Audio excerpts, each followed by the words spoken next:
In this hands-on lab, we're going to spin up our first EC2 instance and SSH into it. We're going to spin up a Linux T1 micro. The T1 micro is free tier, which means that a single T1 micro is free for perpetuity. There will, however, be an EBS volume attached to this, and that should only run you about pennies per month. You can leave this up for the rest of the course. It's required that you first create a cloud account with AWS. It's also required that you use an SSH client. Popular options are PuTTY for the PC or iTerm for Mac. Also highly suggested that you review the security groups, key pairs, and user data course, as well as the EC2 disk options course.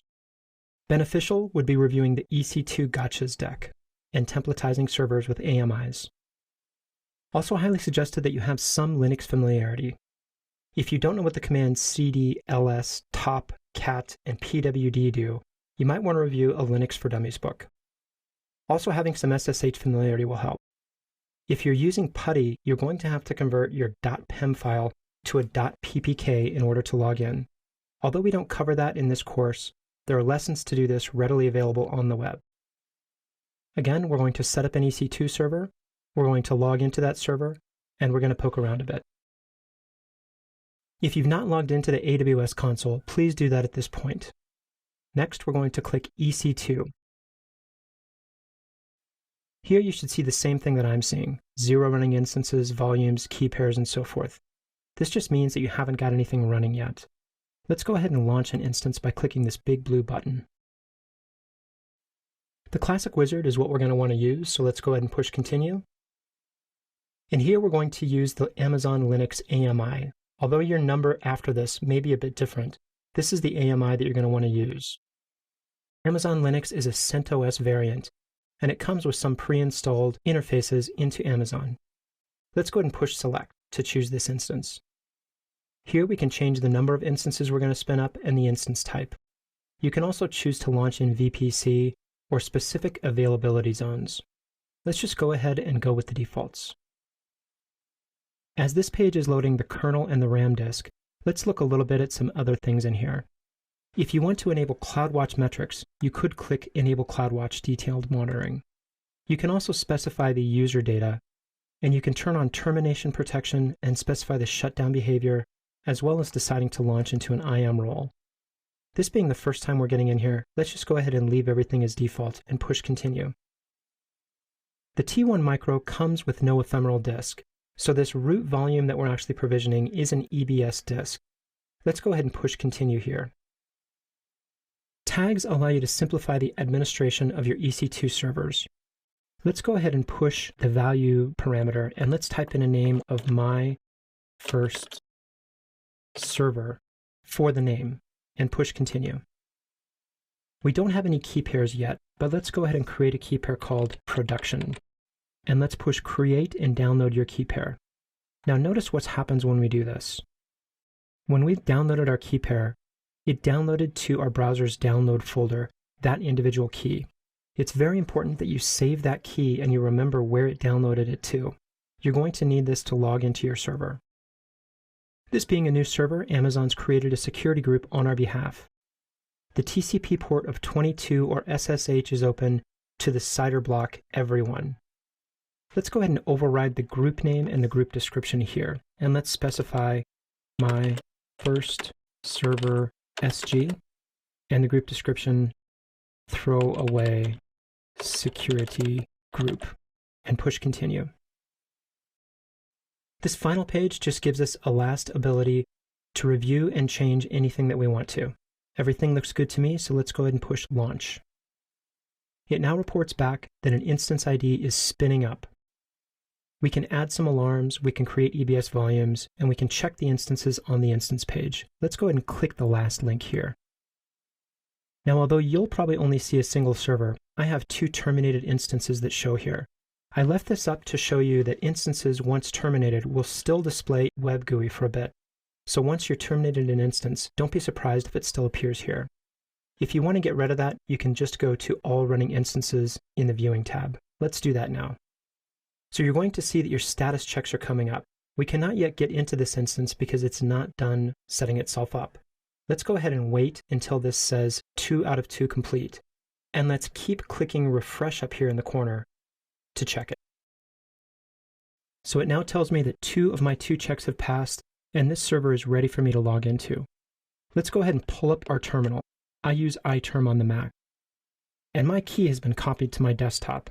So if I do an ls production.pem, I'm going to see that key. Let's go ahead and try to SSH into my server with this key. If we hop back to our web view, our web GUI, let's go ahead and click My First Server and roll up this details view a little bit. If we scroll down, we're going to see that DNS has been provisioned for this server. Again, this public and private DNS is going to change every time we stop and restart the server. But for right now, this is how we can get into the server. Let's go ahead and copy this information for public DNS into our buffer and go back to our terminal. I'm going to try to SSH, being on Linux, I'm going to push -I to specify my key, type in production.pem, and the user that I'm using for Amazon Linux is actually EC2-user @ and here I'm going to specify the DNS that I just put in. So I copy and paste that back in. It first tells me that this authenticity of host is not in my keychain. Do I want to add? I'm going to type yes to allow, and immediately you should see this warning as well. Unprotected private key file. This isn't anything to worry about. This actually just means that your key permissions for production.pem are too open. Let's go ahead and change the permissions to something a bit more restrictive that SSH will like. I'm going to chmod 600 production.pem. And now let's try our command again. I SSH-I production.pem EC2 user @ DNS name. Let's see if it works this time. Excellent. Looks like I'm in. I am now actually logged in to my server that I just spun up. Here I can run top to get a view of the server. I can see the amount of memory used.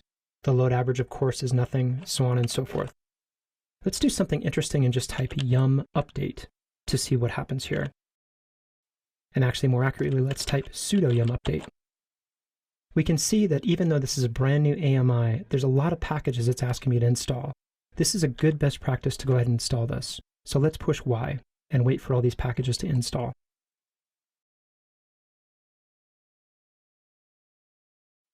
Let's now do something that we mentioned in the key pairs, security groups, and user groups deck. Let's curl our metadata endpoint. http://169.254.169.254/latest/meta-data. And let's actually put a slash on the end of that.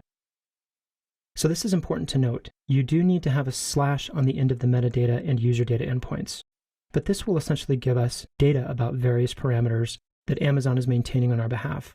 We can here, for example, type in AMI-ID at the end, and we can see the AMI ID that we spun up with. We can also curl the user data endpoint, /user-data/. And we see that we have no user data entered. This is common if we have no user data for this. Let's go ahead and go back to our web GUI. And at this point, you may want to terminate your instance if you decide you don't need it. If you did want to delete your instance, you're also going to want to delete the volume as well. Let's click on volume and see what volumes it created for us. We can see that it created an 8 GB volume on our behalf. Again, the T1 Micro does not come with ephemeral disk, so this is the only way the server can boot. If you click back on dashboard, you have a view of everything that was created on our behalf. The running instance, the volume, the key pair, and an additional security group. Although I recommend leaving this instance up for the rest of the course, you may want to terminate it now. Instead, I'd go back in here and poke around a bit, see what else you can do with the terminal. I invite you to explore your EC2 instance. As of Q1 2013, a single T1 Micro is free, all year long for perpetuity. Please double check with AWS to make sure that that is the case as you're viewing this video. Feel free to leave this server up and explore it. Again, we've tried yum updates. Try also stopping and restarting the server. Do Linux sysadmin stuff that you expect to do normally, and see what happens. This has been spinning up your first EC2 instance.